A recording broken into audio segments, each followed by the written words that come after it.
previous performances, but today he's been making some. We have also been seeing a very stable drafting scene coming out. Like, I know you're talking about it when we're going through our draft right now. It's like, oh, maybe we'll see something like the Lifestealer come up as that combination to go with the Broodmother and the Queen of Pain. We can go for something that CDEC, like they tried once, and it sort of worked.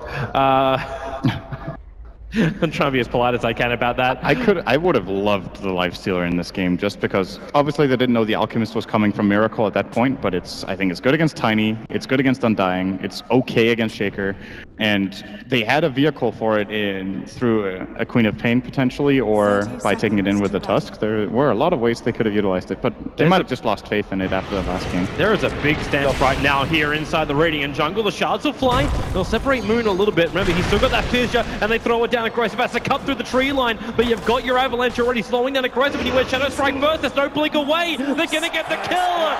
The decay from Fly kicks in, and OG, not only do they get off to a good start, they didn't have to put a point up on that Alchemist until now, so he'll get the Bounty Rune with the Greaves bonus. Maybe something even bigger too is the fact that Sentry Ward planted down right now by the Wyvern, it will not scout out the Observer Ward, so the 30-second camp will be blocked as well.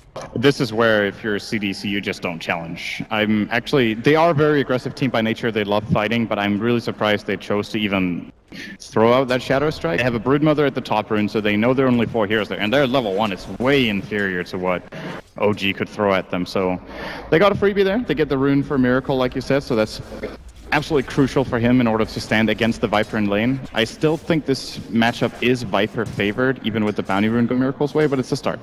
Yeah, I would agree with you, but at the same time, it's the old phrase we have with the Alchemist. Nothing has really changed with his greed. It's all about just getting those Bounty Runes secured, so I'm interested to see how well OG are going to get these rotations off. The Earthshaker can keep a little bit of attention down the bottom lane, but the Wyvern will normally be able to control that bottom rune, depending on the timing. And Crit, with no early bottle over on this IO, maybe getting runes won't be as important to him, except just blocking it out from CDEC. Moonmeander's actually dropping very, very low here. He might want to go back to base. He uses the Tango to stay alive against the Shadow Strike, and yeah, it's going to be a full retreat. So it's going to have a hard time. Looks like CDC are putting more emphasis on their safe lane than usual, but of course they do have this off-lane Brood, which is something we pretty rarely see from them. Well, it's a good focus too. When you think about it, what's going to happen if Moon doesn't really find good levels and good farm? Like, where does your initiation really kick in? He's kind of your only jump hero unless N0tail goes for more aggressive build with a Blink Dagger early on, but that could limit him up against the Broodmother. And this top lane is going to be the lane to watch. Not right now, but fairly soon. Actually, N0tail gets a good toss onto XZ. Yeah, with the dust available, they get a very quick and simple kill. It was the lane to watch already. They might. Well, that was going to be CDEC coming up for a rune contest, thinking OG might even be a little bit weaker, but that quick little moment from a Tiny. You look for those openings in the mid lane because it's a little bit more choked up, but Broodmother playing a little too aggressive. This is a very good start for OG there. Obviously, they got the Bounty Rune that they wanted in the start. They've got 2 kills. The Tiny is easily out farming everyone else. And now the question is, how do CDC adapt? Because they obviously don't think they can keep 3 heroes bottom, and the rotation so far is from Q to the top lane. Still doesn't have his Arctic Burn ready though. He's in real trouble with the Wisp Spirit damage. Actually, they don't have enough mana left over on that Tiny. The bottle's been purchased by N0tail, but it's still come out to him on that top lane. The Flying Courier is only available in a couple of seconds. Fly, he's on the hunt, looking for Q as he would retreat out. Won't find anything, however. And the ping actually came out from Q, so he understands that Fly is there. Oh, bottom lane, Moonmeander. Yeah, no TP out. He's in a world of hurt. He's dead underneath that tower. The Shadow Strike will end up killing him off, but the Queen of Pain just ensures it. Aggressive with a good attack. This is such a difficult lane matchup for Shaker. Even Queen of Pain versus Shaker one-on-one is a difficult matchup. You put this kind of support together with the Queen in this lane is just possible. And maybe they should keep Fly a little bit more in the bottom lane and help out Moonmeander, but he's focusing a lot on top, anticipating that this Broodmother is going to get out of control pretty soon if they don't. Well, there goes your Avalanche again, but Tiny, no mana, and also in a real world of hurt as Q flies right behind him. With that Soul Rip available, N0tail is able to survive. And this Soul Rip is going to be a key ability later on in the game for OG. It is a burst heal that they can throw onto the IO, which in turn will heal that Tiny a ridiculous amount. I'm not sure you want to be doing this, Shiki. Alchemist takes that bounty rune. They get the fissure off, which means it's going to be a full duration concoction stun over on top of Shiki. Fly make it even easier, removing the life from that Viper. And OG struck again. Alchemist with the kill. And they get eyes on Garter as well. Getting that one's a little bit more difficult. How important is it too for Garter to get a good progression? We saw Snowball saves throughout the previous series today. Up against something like that flying concoction, the initiation from OG, Snowball's gonna be so critical. Now he is currently sitting on level 3. Getting a little bit out of the mid lane, but so far so good for OG once again. They've got way better CS on their heroes than the counterparts on CDC. At least the Tiny is doing well. Viper is actually drawing right now with the Alchemist because of these good rotations. So they've accomplished what they want out of the lanes, apart from bottom, where I think they would hope for a bit more. But you know what? If you're not getting anything there, you can always go for a Soul Ring and try to rotate with Shaker. Of course, very good at that. Got the kill at the top rune, and now looking for the top lane. But XC is playing it very safe. Yeah, you can't afford to feed anything else, and really for the Broodmother, it's meant to be that whole weather the storm. Get to your Soul Ring and then just go. But you don't have to put yourself at risk to do so. Having one death to his name, it's really something they don't want to have happen. One, because the Alchemist you know is going to be getting a decent amount of farm, and the farm he does gets worth so much more because of the greeds.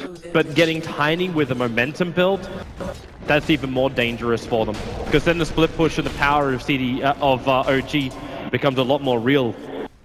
And whenever it's a no-tail Tiny, you never know what item build you're going to get. I think he has the biggest variety in item builds out of any player on Tiny, or at least the most unusual ones. He kind of alternates between his own 2 or 3 item builds that no other player goes for. Is this one of these games? Because I know we like to go for the Aghanim Scepter Rush. With the Wisp, you may even go for combat. But is it one of those games where you feel like you can just play the greed game? Go in for a Hand of Midas build? Well, if the mid lane is going as well as it is and Miracle's getting farmed, they could try it. At the same time, I think this game you want to, on your Tiny, you get a Blink Dagger, you go and you're active around the map, you have Miracle give him the Aghanim Scepter as Alchemist. Speaking of Tiny, he might be in a little bit of trouble. Garter had an Invis rune, he's coming close on N0tail. The 10, however, from crit, and that damage just cannot be inflicted by CDEC. They want to bring more up. Q was moving himself up to this top lane. This Wyvern has spent 6.5 minutes just roaming from lane to lane and only found 2 levels so far. Man, this net worth lead they're accumulating already on mainly Miracle is what I'm looking at. There's a 2k lead for OG and 1,500 of that. Actually, all 2k are in the mid lane. That's his advantage over the Viper right now. So Miracle going for this Medallion of Courage will allow them to take Roshan very early. I think he's going to transition into maybe a Radiance straight after this to just maximize the farm and get the Aghanims for the Tiny, as mentioned earlier. And it's a really good team to have Aghs for. It's not just the Tiny. Undying benefits a lot from this item somewhere down the line, but generally we see Alchemists maybe give away one of them. You need to stay relevant yourself as well, so yeah. See what the priority is. Yep, bye-bye Moon. Simple rotation, simple kill. Especially when you got that big burst damage coming out from aggressive. And they really need to almost rotate Moon off that bottom lane. Give him some holding it. He can't go top, can he? Because how are you going to get space against the Broodmother? Especially when N0tail is just racking up a very offensive number of CS. A lot of it's not worth as much because it is the Spiderlings he's killing off. Like he just took out like 15 Spiderlings on the top lane and now has 75 CS in 7-8 minutes. But the Earthshaker, where else can Moon really go? You give him mid if the tower drops, or what? I think it's pretty important that he shows bottom from time to time and keeps heroes there. The fact that he gets ganked by the Tusk, and yes, he does get killed, he drains a Sonic Wave that now can't be used for a team fight for 2.5 minutes. He frees up their entire jungle so Miracle can farm it safely. And now they can just relocate on bottom. They're coming after Aggressive, and a toss over. The Tiny getting the kill on that Queen of Pain. Crit didn't even inflict his damage from the balls. And this is something CDC aren't that used to playing against. I don't think they play against many teams that run the IO. It might be their first game in the tournament playing against the hero. And also the first team I think we've seen in the main event that didn't just first face ban IO out against OG. They believe they had the tools for it. So far, so good for OG on that, though. It happens for a big reason. OG love their relocate kind of play. Bottom lane, Moon gonna go down right now. Just the early initiation from Q, dropped him low. Garda, yeah, it's just shards. Lock him in position. So even Q as well as Garda can work together to ensure kills. But we're not feeling the Brood have an impact just yet. That's the main thing for OG. Well, how does They're he? finding the farm. Yeah, that's the problem, because Brood can be a very big problem in the early stage of the game, but with this not happening, reaching level 7 is usually a benchmark for, okay, now you start taking over the enemy jungle, you start farming it up, but Alchemist is already in there with the Acid Spray, and Brood can't kill him alone. There's always the threat of the relocate. OG, obviously with the Tiny, can also farm stacks. So whenever he shows his Spiderling somewhere, they just get killed. Might get even a little bit more concerned if that Alchemist just rotates up to the top lane in a moment. He's already completed the Solar Crest, so going up against the Broodmother is a piece of cake for him. And we are looking at that combat build coming out from N0tail. So treads into drums, and eventually he'll work his way into that Aghanim Scepter. I don't think so. You think he'll just go directly for the Blink, maybe the casual Yasha? Or? He'll just go for one of N0tail's alternative builds and get the Axe from Alchemist. I don't see why he would purchase that item slot when he's going to sell it later anyway. Moon. So you're also looking at that Solar Crest as an indication that he's not, like, Moon's not going for that Octarine, Radiance, and Mana style build. I still think Radiance is a choice, but after he went for Crest instead of just Medallion into Radiance, this makes me think he's not going that build whatsoever. Okay. And that is perfectly fine as long as N0tail gets as big as he does. So I think this is going to be Drum into maybe a Yasha and then Moonshard, and just get the Aghanims pulled over. He's going to be absolutely ridiculous when he gets that at, say, minute 20. I know OG really enjoy their mid-game item builds, but that's pretty heavy in. If that doesn't work with the Tiny, the Alchemist still just farm. Yeah, I suppose, yeah, the Alchemist just goes back to farming and gets the bonus Moolah. But how does CDEC then stop that? Aggressive, he's building in for an Orchid early on, and if that is an Orchid and an Aghanim Scepter into the Tiny, he'll never be able to kill off the Tiny. So how does CDEC ensure that? In fact, okay, relocate. N0tail's just walking his way down. They relocate in Moon, so he's able to get that Fissure over on Q aggressive. Well, he blink into the tree line and TP himself out. So Miracle won't be able to get that stun. And where is that relocate coming back? In fact, it's up to top lane. The Spirelings are all over him, and CDEC, they set the trap for it. A lot of heroes on top lane for CDEC. They try to support for support. The question now is if they can start getting some significant damage on these towers. If there's one thing you don't want to have happen against the Wisp lineup, it's losing map control. Then they just start dominating you with a split push. Now, this kill probably gave a bit of an advantage to CDC over what OG managed to accomplish. They're not getting a collateral, not taking a tower, not setting up a Roshan just yet, but could be mid lane. There goes your Drum Charge, easily able to close the distance between himself as well as Shiki. They commit the Tombstone as well. They'll need this considering Shiki has that mech up, and the Snowball actually going to flip Moon on his head. But Carter, there's no real follow-up damage. The toss, a little bit off target, but Fly's got the K in 1 second time. That'll get the kill over on the Viper. So they find their opening. And they drop that Viper down now. 8k net worth over on the Alchemist. Maybe he will still just go into that Radiance because he's up to 2.2k. I'm curious to see what he's going to do here. Also, N0tail with a heavy rotation. It did open up space on top lanes. Now XC, he's starting to get that net worth up. He's taken out that top tier 1 tower and is building in towards an Orchid too. So they're actually going for double Orchid builds here for CDEC. One thing to keep in mind about that gank, though, was how hard it was for them to kill the Viper. They actually needed to commit a lot of abilities, and he almost made it out alive because of his mech. So if he gets treads, or if there's backup next time apart from just the Tusk, that's got to be a little bit worrying for OG, how much they actually already need to invest. Avalanche going to connect with the toss up into the air. And the Soul Rip bonus damage arriving from Fly. They had enough to kill him off before he hit the ground. And you could see aggressive for a moment trying to blink, but he went for the blink, which was a 180 for him. So it took a little too long to finish the animation. A Miracle got a blink dagger, okay.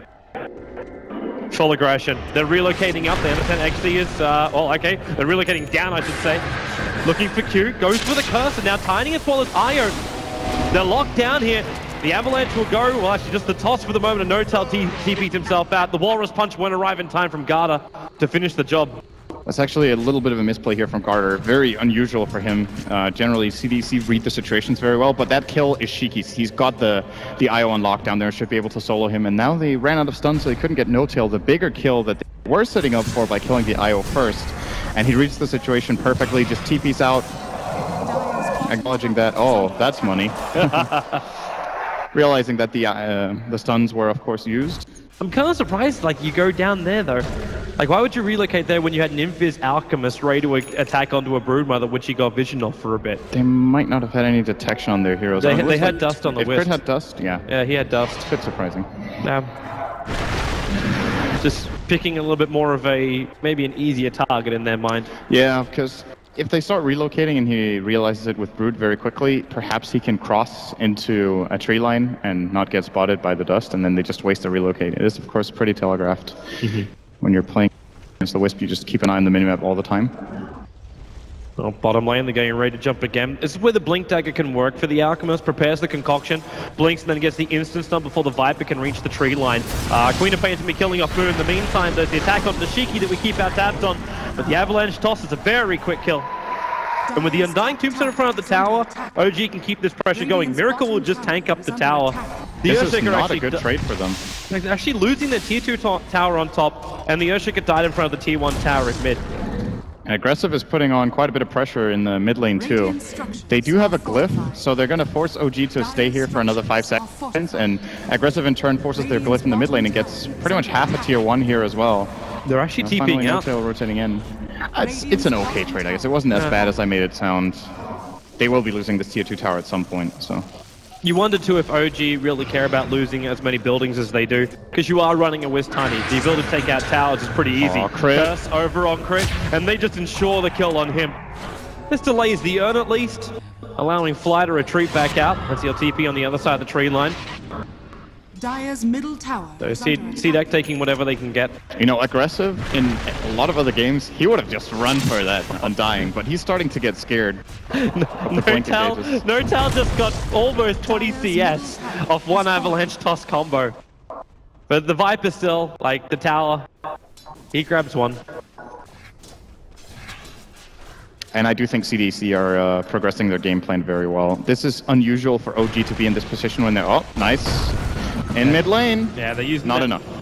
Do they have enough follow-up? They got the Ectosome available. They're gonna commit it. In fact, now it's enough. He relocates in to help out.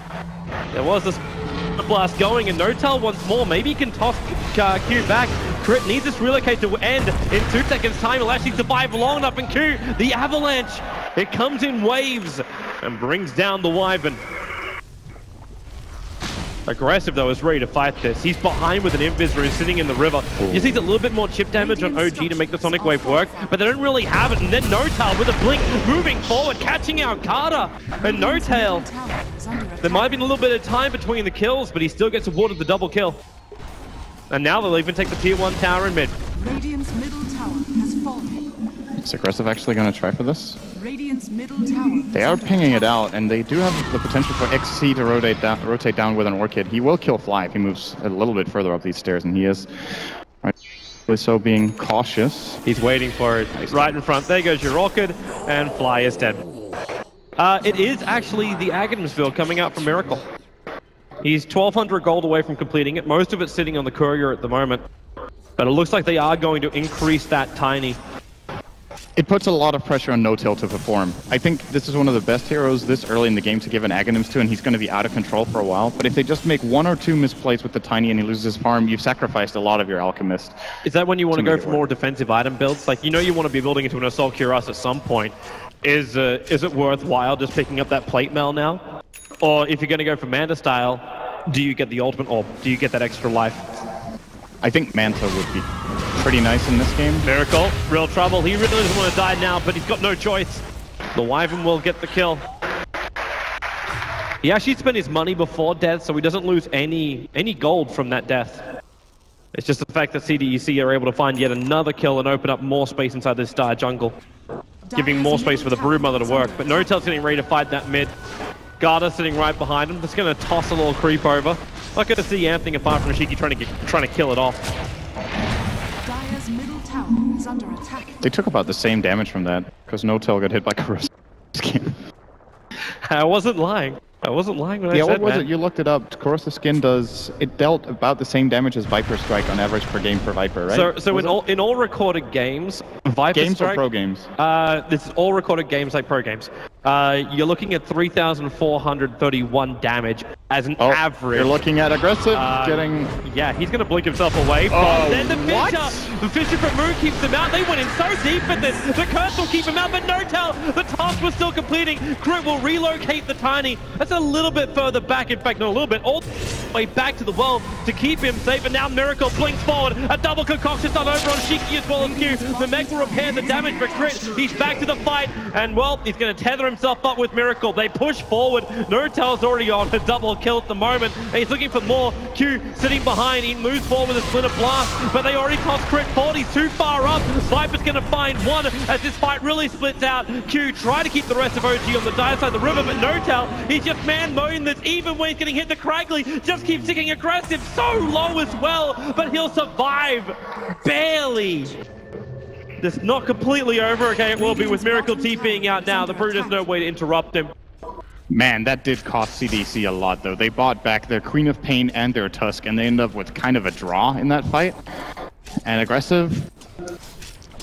In this tournament, we've generally seen him play very controlled aggression, where he knows his limits about how far he can push it. This time he just went way overboard, blinked into a very easy Fissure from Moon Meander, and he didn't even get a single spell off before he died there. I'm a brawler in his prime. It's arrived. Be careful. The 20-minute Aghanim Scepter to come into Miracle. That's on top of his Blink Dagger as well as Solar Crest. But he would be passed to the Tiny in 8 seconds' time. Also a big item for Moon. He's got that Blink Dagger, so the initiation is looking so good for OG. I'm thinking what we might see here will be kind of similar to the game before this one, eHome versus LGD in game number 2, where all LGD needed to do was focus down the Leshrac so hard, and there was no other damage source. It's essentially the same kind of style that OG have set up now, that they've put so much damage and so much emphasis on their Tiny, that if CDC can find a way of locking him down and controlling him, which their Viper, for example, is great at, then they definitely have the tools at their disposal. He went for a Midas, by the way, building into Treads now, and I think it's an axe game for Viper. See, that's where I wonder if you've really got enough.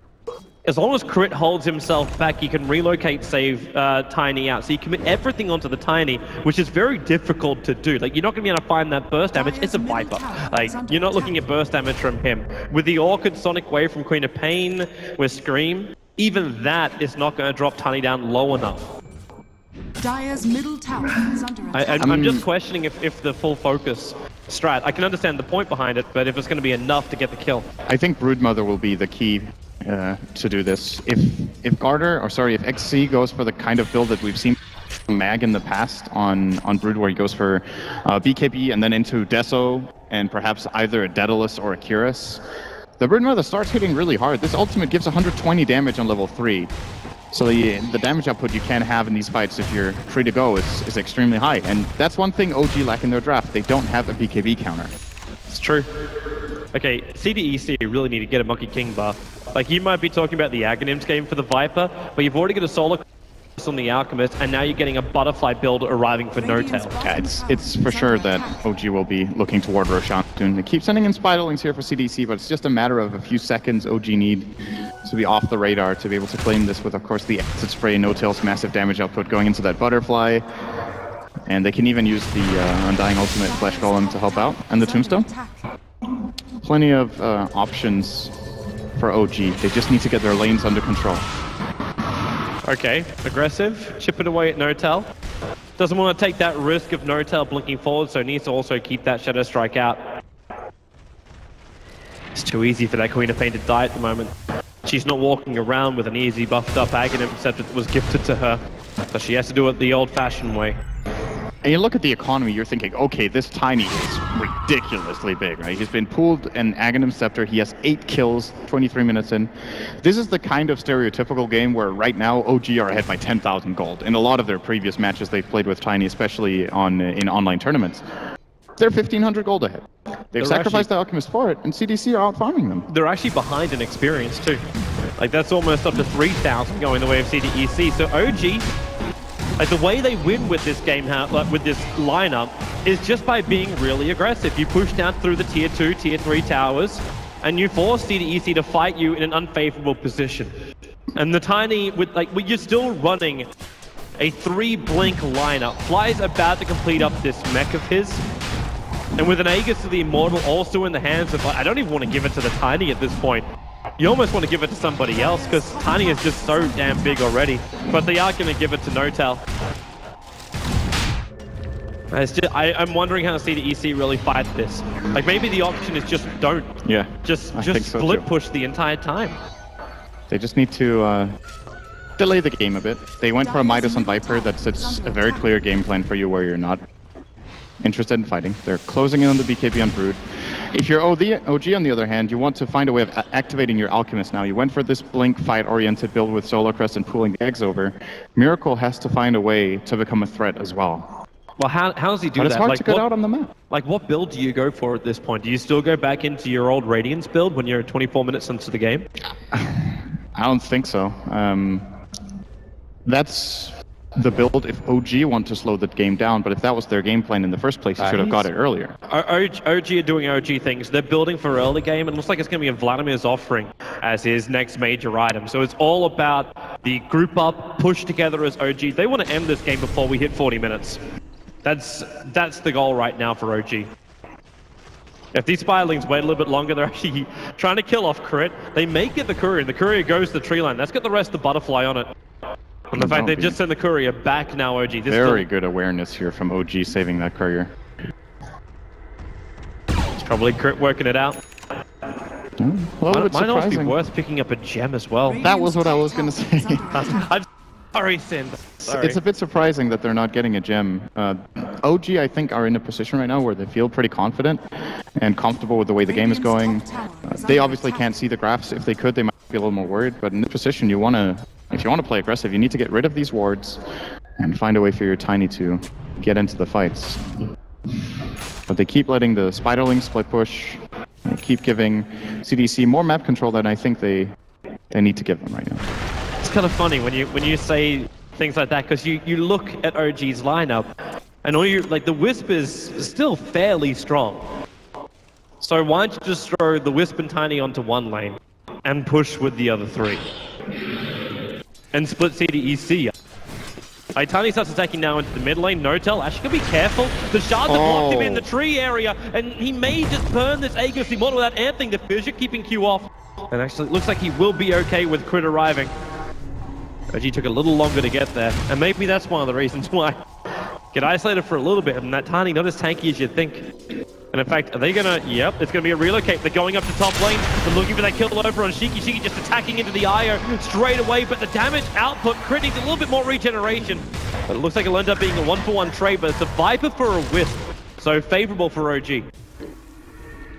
Yes and no. Yeah, they kill a core, right? Most of the time you would say, okay, they traded a core for support, that's a bad trade. But with Wisp off the field and relocate down, it opens up options for CDC to explore the map a little bit now and try to get some control out. See, the concern I then have is the way OG can get even more is the fact now they can push. The Vlad's is done. That is true. There's a tier 1 top, yeah. They'll probably get more out of this then. And the Brood hasn't got enough momentum. XD's farming up Ancients at the moment. There's no split push coming out. The tier 1 tower's still alive for OG on the bottom lane. And N0tail, it doesn't take him long to beat through towers like this. Well,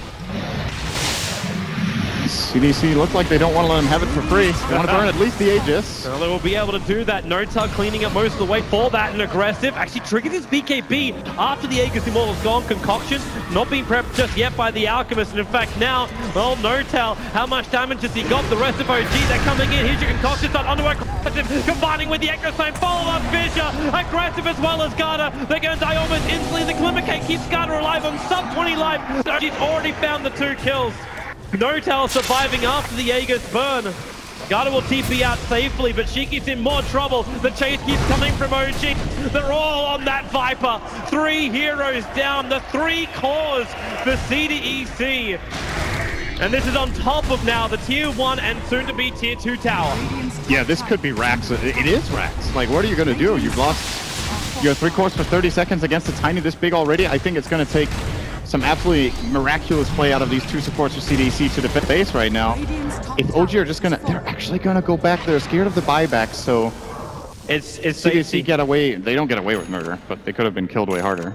And they're just going for the safe. They understand they can pick up their new items. They get back to their farm. There's no reason to give CDEC a way back into this. You finish now that moonshot on the Tiny. He hits so quick, so hard.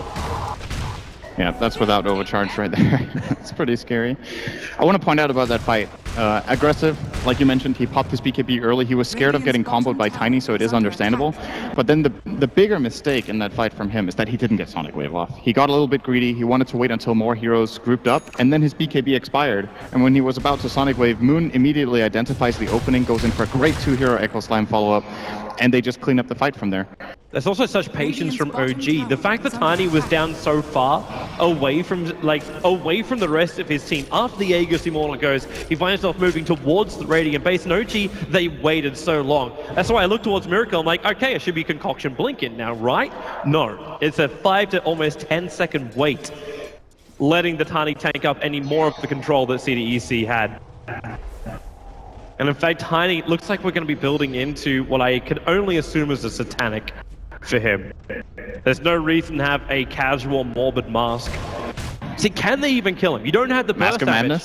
Madness? No. What's his attack speed right now? It's 312 with the tether without overcharge. So with overcharge, it's... Was that about almost 400? I don't think Mask of Madness is that good. But he might just keep the mask and get another item. He could go into a BKB if he thinks it's worth it.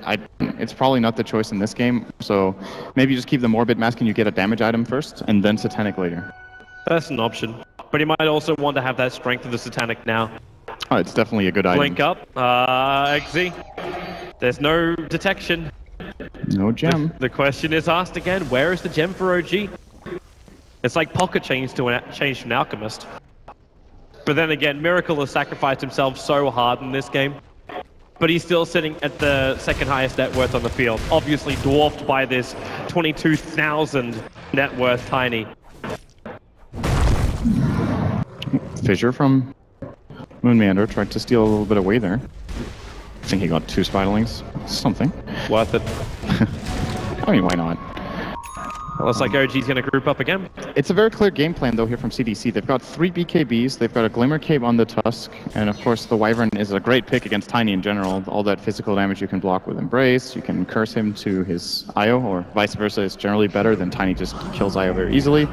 Speaking of that, the IO and Tiny find a very easy kill on the Broodmother. Was that... and that was without detection. It was underneath an Observer Ward. He was farming up the camp and then they just moved over. Like, it wasn't even a relocate. You've still got that Blink Dagger on Tiny, so you reveal yourself a little bit. You just get popped. And really, would CDEC think there's going to be an Observer Ward up there? OG are taking so many frontal towers, you'd expect there to be dire Observer Wards all over the front lines, up on top of that cliff looking towards the secret shop, over on the bottom cliff looking into the Radiant jungle. It's... that little defensive ward almost at the end of its life does its work for OG. And I actually think killing Brood is a big deal. It's a bigger deal than in a lot of other games, because he's one of the key single target heroes that CDC need to deal the damage to Tiny. So until he gets a damage item, we saw in the previous fight, it just took him so long to lay into the Tiny, and that was even without IO being there for an overcharge to help him out. So he might be the biggest kill they can find right now, better than Viper or Queen of Pain. I love how OG are capable of scouting out wards, but they're incapable of killing them off. You've only got one range hero in the entire of the OG lineup, and that is the IO. And putting him in a place of jeopardy to get rid of that ward they just found inside the Radiant jungle? Yeah, no. But OG, who cares about vision when you can just push that Roshan? He doesn't. He's meant to be a boss, but he's looking like a kitten. They have AC as well on Miracle. I think No-Tail's attack speed was 408. So that's pretty fast. It is. And the way he just dealt with Roshan is about half of that is how he's going to deal with your tier 3 tower. And if they give No-Tail, like this creep wave with the next one on bottom lane, then into the tier 2 tower on bottom 2, which doesn't take long, that Satanic to be done before OG try and push high ground. In fact, what's coming on the Courier, I take it back, it's already done. He already had the recipe on the Courier, just near the 3200. So not only does he have a Satanic, but there's also buyback for the Tiny. This is the true test for CDC. If they can defend this, they have a chance in the game, but it could end right here. Well, aggressive starts with the Orchid. Tiny doesn't care though, like you still got that Aegis the Immortal. The Creep Wave does go down very quickly, however, so that's one good clearance, but I don't think N0tail really cares. He jumps forward. Miracle stays close enough that the Assault Cuirass has the effect on the tower, which makes this push from Tiny even more effective. And now he goes in again. They keep burning their Orchids to try and chip away at this Tiny, but he really just does not give two hoots. There goes your tier 3 tower, and Aggressive getting stunned by the Fissure. He just gets cleaved apart. The Tuskar will snowball himself in, but Miracle, he's there for the stun, and N0tail finally the Fissure will get out of there, so he can start attacking onto new targets. But okay, he just finds Q. The Cold Embrace will protect him from the physical damage, but they isolate Shiki, tossing him. Monk done to a turn. OG, they get even a perfect Fissure on XZ as well as Q. There's nowhere to run to. They actually get the Gem of True Sight that's dropped. They're going to have all the vision in the world. N0tail can't buy more, and they're going for the GG push. They won't wait, and they GG comes out from C to EC. They say no more. Tiny be too strong. CDC willingly gave away that IO, thinking they could beat the IO Tiny. They couldn't. No, they couldn't. But it was also their combo. The fact that you're able to have that timing. OG do this time and time again. They understand how and when they can win the game. They draft for it, they itemize for it, and they execute it perfectly. This is probably a good reason why a lot of people can love OG. They are a team of timing. Yeah, they